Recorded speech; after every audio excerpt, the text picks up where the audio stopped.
What is up, nerds, geeks, and gamers? It's Rage, and today I'm going to be talking about Gears of War, the Slab. It's, let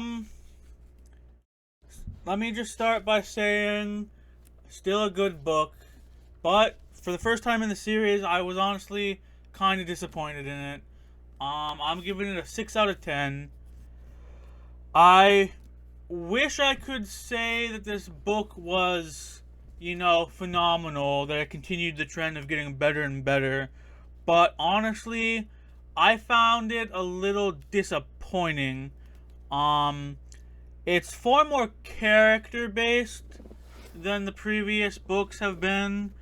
And, I like all the characters. I thought the book was, it's still a 6 out of 10, so it's still pretty good. Interesting too. But I just didn't like it as much as the previous ones. Um, so it's unlike the previous books. It's almost all set during the same time period. Actually, it literally is. It goes in chronological order this time. So it starts in 10 um 10 years after E-Day, and then each story progresses the timeline, unlike the previous books where it was split between past sections and present sections. Um, so if you have played the games or read the books, you've heard of the Slab. The first game starts off with you rescuing Marcus Phoenix from the Slab. Uh, and it's been talked about here and there in the previous books and in the games as well. So it had some build up to it, right? And honestly, I thought it was an interesting look into the last prison that they have, but it was also not what I was expecting. It makes sense the way they wrote it. It makes sense that the prison would be kind of boring, really. But I was hoping for some more excitement. Like, the prisoners are pretty well behaved throughout the whole book. There's a deal between, like, the guards and the prisoners. So the prisoners kind of take care of themselves and help police each other. So the guards don't need to get involved and stuff like that. But when it just wasn't super exciting until the end of the book when things start to build up. I was hoping there'd be more fights between Marcus and the other prisoners. I was hoping, because these are like the scum of the earth that are in this prison, like they're the worst of the worst, some of the worst people ever. I was hoping there'd be more tension between all the prisoners and with the guards, and stuff like that, but there really wasn't, sadly, which I was kind of upset about. There's also, a section mostly about Dom and Anya. Well, it's mostly about Dom, but Anya's there too, and it looks more into like Hoffman as well after Marcus gets sentenced, and it talks about what he did to actually end up in prison in the Slab, in why he wasn't executed and as he should have been. I also found that kind of boring. Like, we already know about the brotherhood between Dom and Marcus, and like obviously Dom was gonna do everything he did in the book to try and help Marcus get out of prison. I didn't find it that interesting at this point. Like, I like Dom as a character, obviously. I like Marcus. I like their relationship. Seeing Anya a little bit more was nice. Obviously, seeing how Hoffman and Prescott deal with the fact that they had to do this to Marcus was interesting, but not super exciting, to be honest, in my opinion, at least. And the last section of the book is in regards to, it's mostly about Adam Phoenix, but there's also two other characters that kind of take part in the same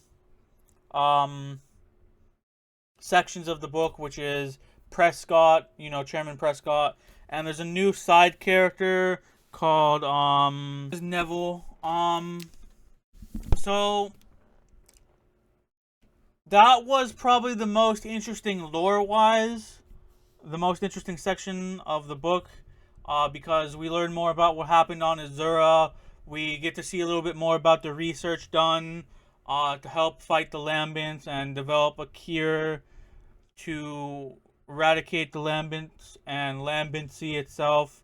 We learn more about how long Adam had known about the Locusts, which was a couple years before E-Day. I think it was like 3 or 4, I think. We just learn a lot more about Adam Phoenix as a person, like his morals. He ends up experimenting on himself instead of using a test subject, even though the test subject would deserve it because they came from this lab and they were not a good person. They were one of the worst people that we've learned about so far. So we learn more about that. We see more about Chairman Prescott, and how he keeps calm, how he views Marcus Phoenix, what he thinks about Adam now that he's learned about the Lambency and the Locust and stuff like that. And Neville is kind of the foil to Adam a little bit. He's the person that Adam confessed to, who told Chairman Prescott, and they are both sent to Azura, and we learn more about Azura through Neville, more so than Adam himself. So that was interesting. The most exciting part of the book is near the end, when the Slab is finally invaded by locusts. Marcus has to help the guards and the other prisoners fight off the locust invasion. Eventually he ends up locked in a cell because it seems like they're surrounded, and the person who was with Marcus decides to try and save him by keeping him somewhere safe while he tries to go get help, because they're stuck in a section where the only way out is through a small area that Marcus couldn't fit through. And then obviously we learn about they were ordered to evacuate all the prisoners, and Hoffman leaves Marcus to rot in the prison, even though it was confirmed that Marcus hadn't made it out yet.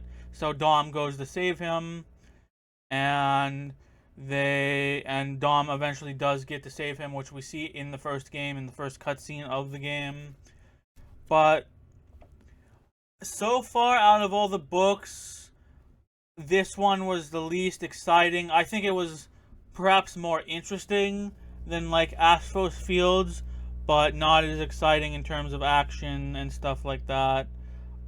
Out of all the books so far, I feel like you can skip this one the most, even though I would still say if you like Gears of War, you should read it. I still found it interesting. It's still a 6 out of 10, it's better than okay.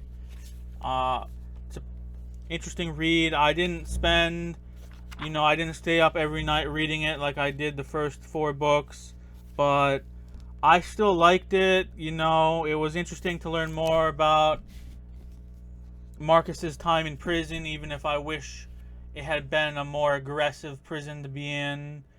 Dom was Dom, Seeing more about Azura and Chairman Prescott and Adam Phoenix was definitely fun. When they interact, it's really great to read.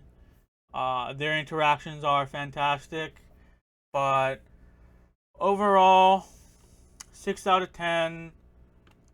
Don't feel like you have to read it.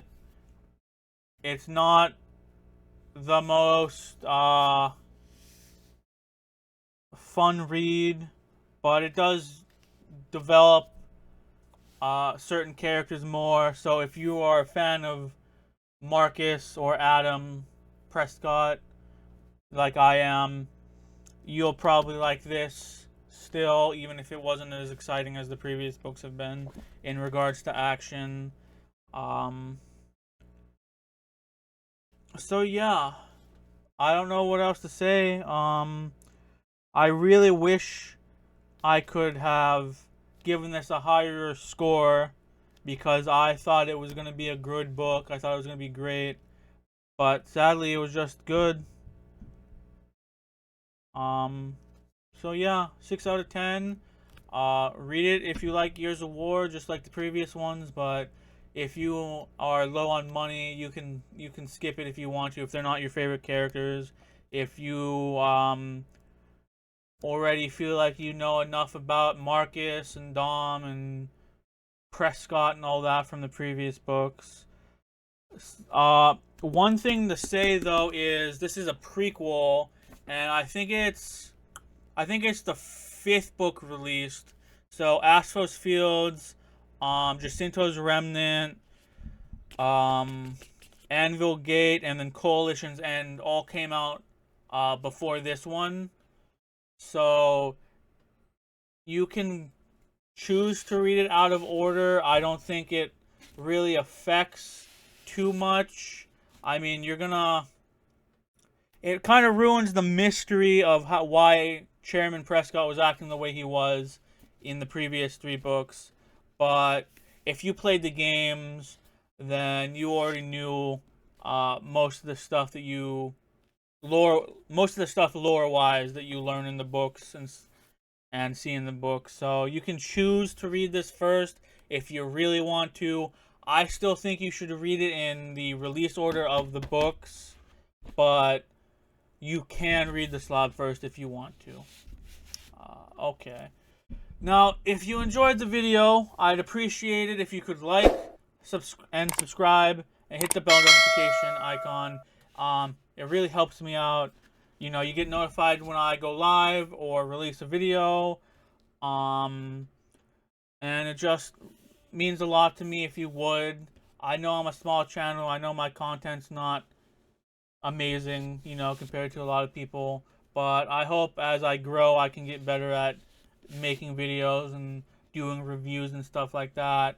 And in the description as well, there should be a Discord link. So you can go ahead and join the Discord if you would like to interact with me more. It'll be...